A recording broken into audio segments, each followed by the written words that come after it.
Congress is struggling with a perception problem. In fact, a February poll from Gallup found that just 16% approved of Congress's handling of the job. Now, with a slew of new ethics complaints, many lawmakers are calling for quick action to avoid this perception from getting any worse.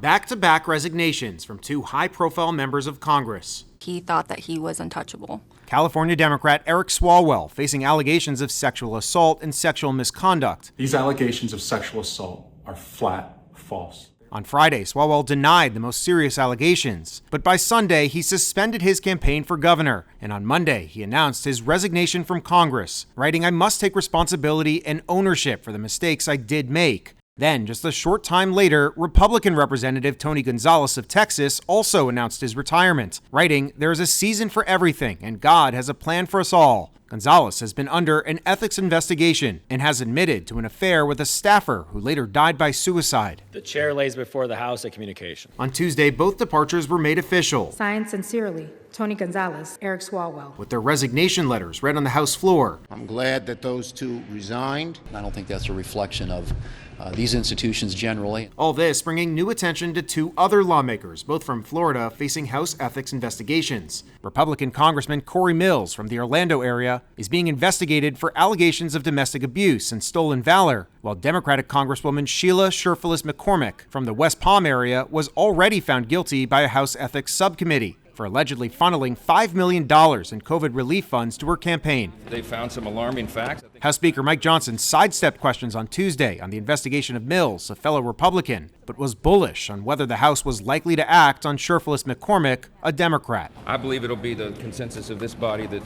she should be expelled.